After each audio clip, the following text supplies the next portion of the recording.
So as far as General Bajwa's statement is concerned, I think it's a vindication. It's a vindication of my party stance. It's a vindication of my stance.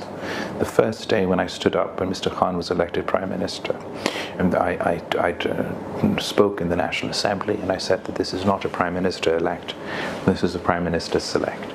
And we've all been borne witness to the heavily manipulated elections of 2018. We saw since how Mr. Khan undermined democratic institutions, illegitimately used other institutions to achieve his ends. And I believe it undermined those institutions as well as our democratic institutions. So I think it's a significant achievement for Pakistan's outgoing army chief not only to admit this, but the bigger achievement is that they've said that as of February, we've decided to step back. We will not interfere in the political process, and that's exactly the direction that we want to see Pakistan progress on. What is our opposition saying? Our opposition has not been campaigning for the military to step back from politics. Our opposition has been protesting that the military didn't unconstitutionally intervene and stop us from bringing the vote of no confidence. I think that is ridiculous. It undermines all those who've sacrificed so much for democracy in Pakistan.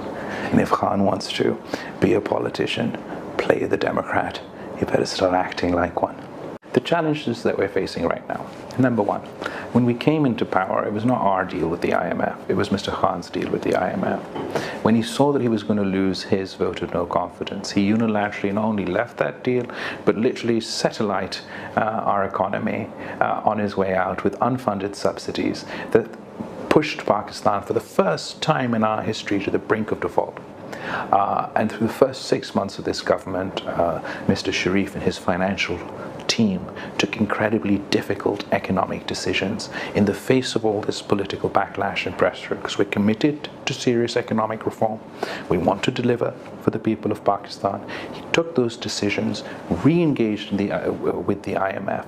Unfortunately, just as that money was coming through, we had this climate catastrophe, which resulted in a third of the landmass of the country underwater. 33 million people affected.